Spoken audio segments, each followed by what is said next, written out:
অসম ত্ৰিপুৰা সীমান্তৰ চুৰাইবাৰীত তিনিজন নাইজেৰিয়ান যুৱকক গ্ৰেপ্তাৰ অসম আৰক্ষীৰ। বাংলাদেশৰ পৰা অবৈধভাৱে ত্ৰিপুৰা হৈ অসমত সোমাবলৈ আহিছিল যুৱক তিনিজন।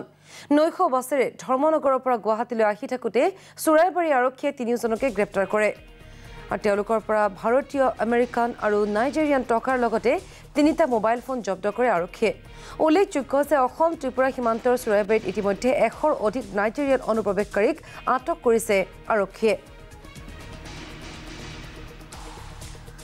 আমি পুনৰবাৰ জনাইছো অসম ত্ৰিপুৰা সীমান্তৰ চুৰাইবাৰীত তিনিজন নাইজেৰিয়ান যুৱকক গ্ৰেপ্তাৰ কৰিছে অসম আৰক্ষীয়ে।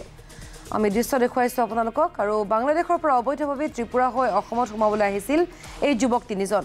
নৈশ বাছেৰে ধৰ্মনগৰৰ পৰা গুৱাহাটীলৈ আহি থাকোঁতে চুৰাইবাৰীত আৰক্ষীয়ে তিনিওকে গ্ৰেপ্তাৰ কৰিছে।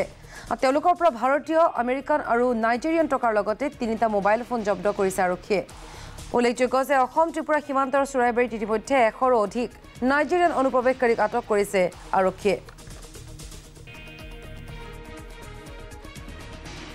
আমার নাকা duty party night super check করেছে।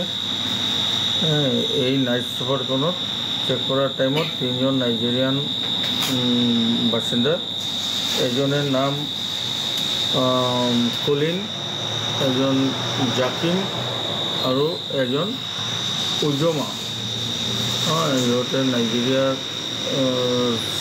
চিটিজেন বুলি এটা কাগজ দেখাইছে।